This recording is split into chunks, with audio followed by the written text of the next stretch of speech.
Assalamualaikum warahmatullahi wabarakatuh. Ketemu lagi dengan saya, edukasi mengatasi penyeludupan narkoba. Jadi sangat penting ya, individu ini mendengarkan. Semua kita tahu bahwa narkoba itu anggaran yang dikeluarkan pemerintah berdasarkan data dari BNN itu 84 triliun, bukan sedikit. Untuk kepolisian, untuk ke pengadilan, dinas sosial, dinas kesehatan, baik untuk penyuluhan ke sekolah-sekolah atau basar-basar. Nah, ini ada mengatasi penyeludupan narkoba. Apa langkahnya adalah strategis mengatasi penyeludupan narkoba.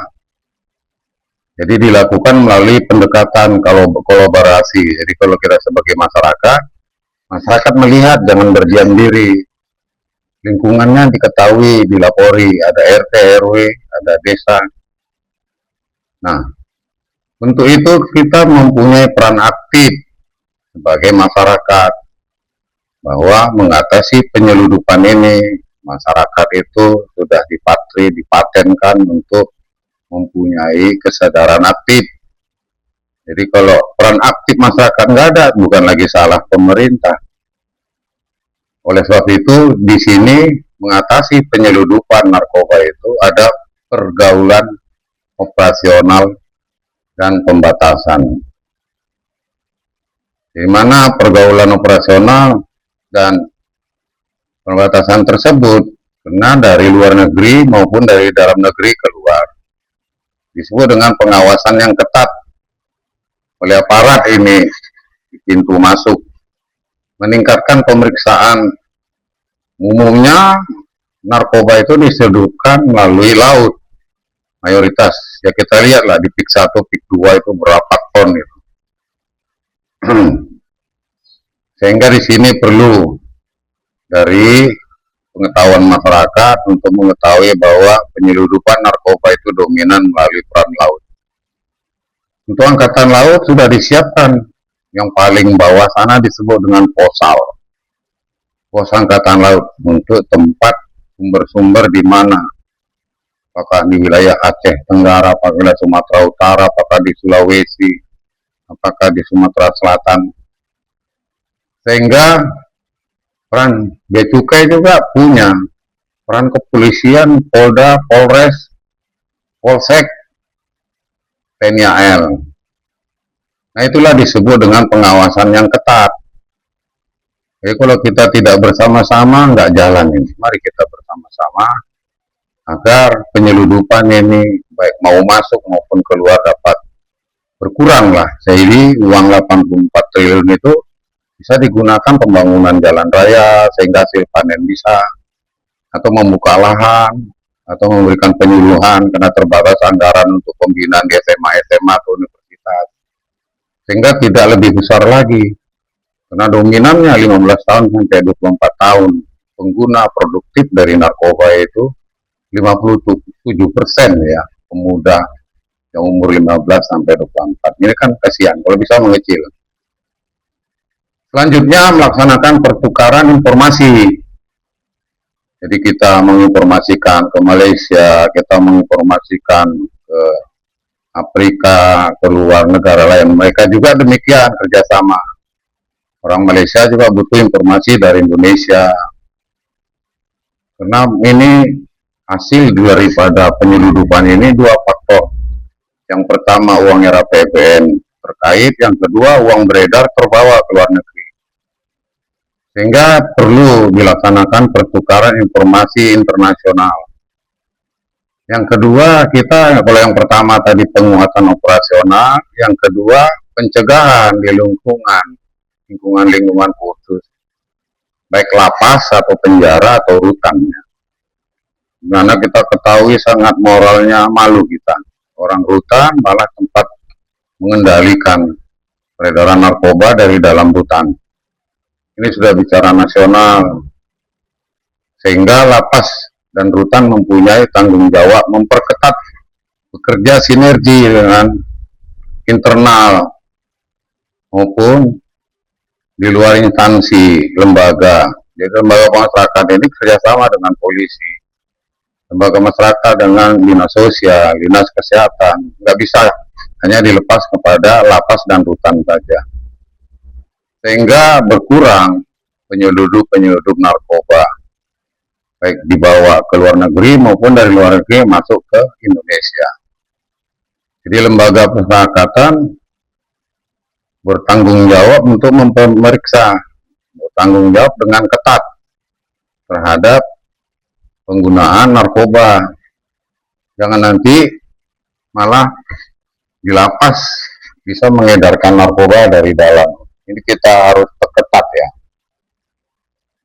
Yang ketiga, pemberdayaan masyarakat. Jadi kalau yang pertama itu tentang tanggung jawab bagaimana penguatan operasional, yang kedua pencegahan di lingkungan rutan, lingkungan khusus, yang tiga pemberdayaan masyarakat dan edukasi. Saya termasuk memberikan edukasi.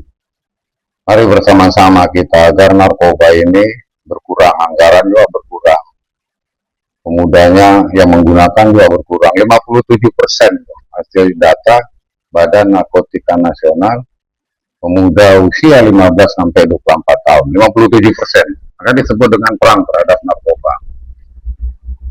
Diberikan edukasi sejak dini, ini termasuklah adanya visual, video, adanya HP, di YouTube kan, di TikTok kan, di Facebook kan, di Instagram kan, agar mendapatkan edukasi sejak dini. Memberikan apa? Dia pemahaman melalui agar narkoba ini dapat ditanggulangi, jangan sempat diseludupkan dari dalam atau diseludupkan dari luar ke dalam. Selanjutnya ada dengan yang keempat, pengamanan terhadap korban. Jadi menjadi tanggung jawab kita ini yang 15 tahun sampai 24 pengguna pecandu narkoba direhabilitasi. Alangkah naibnya ya uang lagi. Jadi jangan sempat orang nggak punya uang tidak terlayani direhabilitasi. Jangan nanti orang gila yang dimasukkan ke sana orang-orang gila yang punya uang. Orang gila yang miskin berkeliaran di jalan. Jadi rehabilitasi ini mengajak pecandu untuk mengikuti program. Jadi pemerintah dalam hal ini kepolisian punya program, kesehatan punya program, dinas sosial punya program, lapas, rutan punya program, pengadilan punya program. Sehingga undang-undang ini bisa jalan. Nah, di rehabilitasi ini juga tiap-tiap provinsi melalui RSUD atau rumah sakit atau fasilitas kesehatan yang ditunjuk. Sehingga dapat mengurangi pecandu itu tadi karena direhabilitasi. Ada yang disebut dengan berobat jalan, ada yang 30 hari, ada yang 80 hari. Ini ketentuannya dari Dinas Kesehatan, dari RSUD. Jadi mereka ini manusia ya, yang perlu direhabilitasi. Jangan sempat kita menghukum saja. Orang yang punya uang tidak dihukum, tapi dia direhabilitasi. Tapi rehabilitasi juga tidak berjalan. Nah ini yang supaya kita waspada agar penyeludup dari dalam ke luar negeri maupun dari luar negeri ke Indonesia. Sehingga penanganan terhadap korban dapat terlaksana melalui rehabilitasi, mengajak pecandu untuk bisa mengikuti program sehingga dia sadar, sehingga dia mempunyai keikhlasan, mempunyai motivasi untuk berfungsi normal. Jadi kalau pecandu ini sudah sadar, dia bersosialisasi, lalu mungkin di tempat kerjanya, mungkin di rumahnya, lingkungan karang tarunanya, mungkin lingkungan masjidnya, mungkin paguyubannya, bisa diterima kalau mereka sudah sadar. Jadi untuk tidak bisa kembali ini harus kita katakan narkoba itu tidak. Sehingga kita dapat memutus rantai agar pecandu itu dapat berkurang.